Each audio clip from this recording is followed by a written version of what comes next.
Now, ladies and gentlemen, there is a story that I heard today after a revelation that was made by one Okiyah Omutata, the senator of Busia. Senator Okiyah Omutata tried to open our eyes in regards to the current debt that we have as a republic. He tried to also reveal to us the dealings of President William Ruto with certain people in government. With certain people that were exposed by former Deputy President Rigathi Gachagua. And one of the people that was mentioned by Rigathi Gachagua mostly is one David Group of Companies CEO, Narendra Raval. Now, allow me to get down into this story before going to the debt and bringing in the name of one cabinet secretary, CS John Badi. I remind you, please make sure that you subscribe to our YouTube channel, and I thank you for always supporting our work. Now, going forward,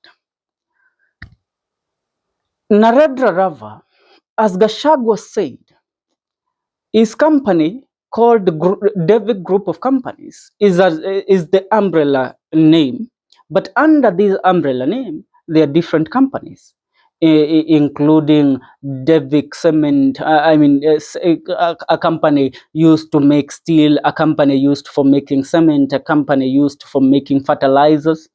Now let's get to the company of fertilizers. The company of fertilizer was the company that was given the tender by the government of the day to supply or package the fertilizer that was brought into the country from Russia. Now, during the COVID-19 pandemic and during the war between, the shenanigans that happened between Russia and Ukraine, Russia was sending, fertilizer selling fertilizer to Europe. Then the ferry that was ferrying the fertilizer to Europe was returned because the European Union refused to be involved in business with Russia. Now, when that fertilizer was diverted and the ferry was diverted, it was directed to Africa. Now, Russia looked for a significant place that it could dump that fertilizer, and it decided to donate it to Kenya. And that is when the ferry anchored at the Mombasa port. After anchoring at the Mombasa port, the government was rewarded with that fertilizer. Now, when it was rewarded with that fertilizer, 70,000 tons of it, President William Ruto's friend, Narendra Raval, the CEO of Devik, spoke with the president. And remember, the president was saying how the fertilizer dropped and all that. So they decided that, you know what, we shall do the repackaging of the fertilizer before selling it to the people. So Devik akapatiwa hiyo contract wakauzia fertilizer ni ya kupewa ndio, lakini waliuzia Wakenya saying that wamedrop fertilizer from 6,500 to 2,500. Wakauzia Wakenya and they made billions of money out of that fertilizer. But the problem is the fertilizer, while they were repackaging, kulingana na Raila Amolo Odinga, waliongeza chemicals na some other additives including mchanga, na fertilizer ikaenda kuharibu nini mimea ya Wakenya. Now, apart from this deal, another thing that was brought into our limelight. Remember, during the 2024 finance bill shenanigans, Narendra Raval supported the finance bill so much, and he advocated for the affordable housing project so much. He even was summoned to the I think it was in the Senate and the National Assembly, where he said that President William Ruto should be given even 25 years to serve as the President of the Republic of Kenya, because he means what is best for the Republic of Kenya. He even went ahead to reward the president according. Now that is something that was leaked and exposed via Twitter that Narendra Raval had gifted President William Ruto a Bentley Bentayga. Many are even claiming it's the one that the daughter to the president, Charlene Ruto, drives. Why? Narendra Raval was championing for the president's policy, including the one for affordable housing, because his companies, under the David Group of companies, are involved in the manufacturing of steel and aluminium, are involved in the manufacturing of cement. Now remember, these are two materials, key materials that are being used in the construction of affordable housing. Tuko pamoja? Now these affordable housing, we have never been told who was given the tender to supply cement, who was given the tender to supply metal, who was given the tender to supply steel. But to our surprise, according to the revelation by Gachagua by one Okiyah Omutata, Narendra Raval is the beneficiary. Now let me ask, that is one of the most key projects that the president has under his administration of Kenya Kwanza. I'm asking him, how much money do you think has been designated to affordable housing? How much money how much money was awarded through the tender of cement and the tender of metal and steel? Ni pesa ngapi haswa wewe, according to your estimation?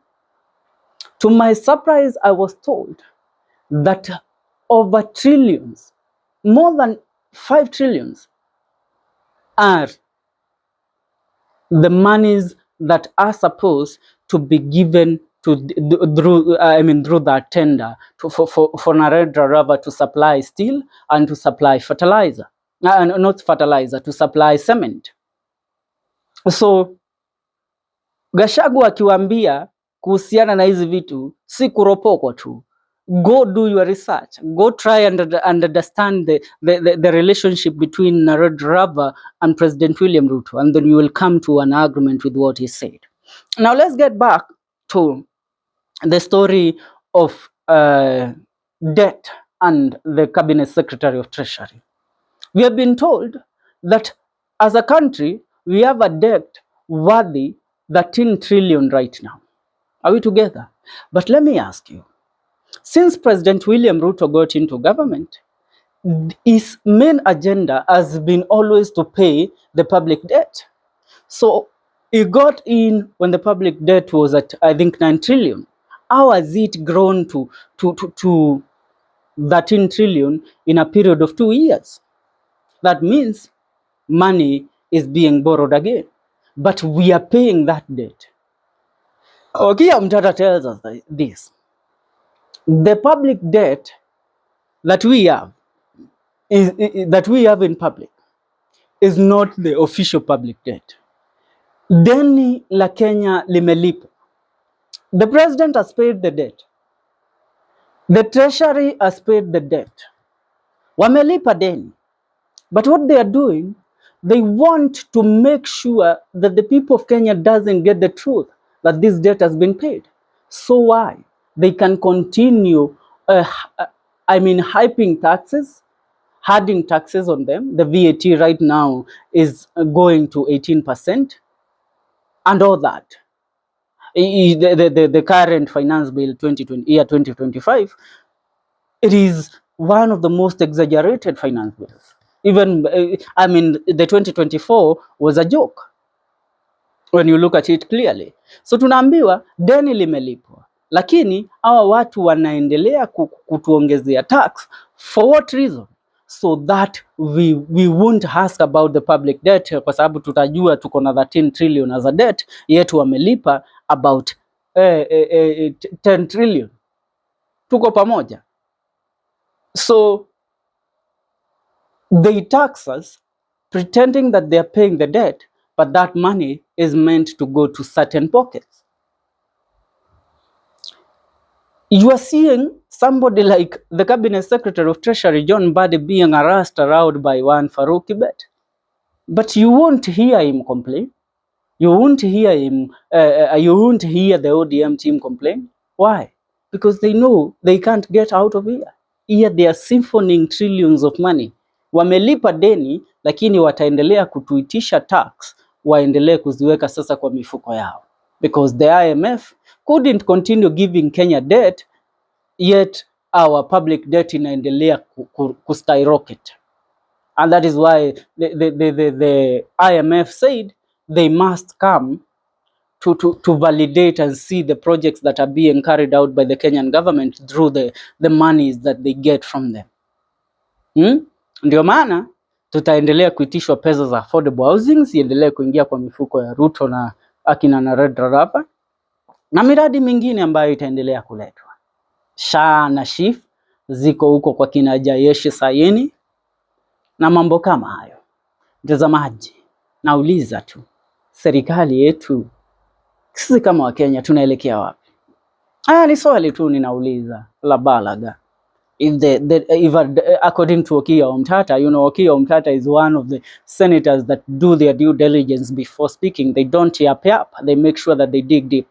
Even one, Jimmy Wanjigi, revealed to us that the public debt that we are always told is an exaggerated figure, so that the president and his team can continue borrowing and hiding money for themselves and even taxing us more, yet they have paid the public debt. Na ile deni Kenya inadaiwa ni kidogo sana ikilinganishwa na ile ambayo iko kwa public. Kwa sasa watazamaji, tuungane katika video zetu zijazo. Usisahau kusubscribe hapa ndani ya The Kenyan Daily Report.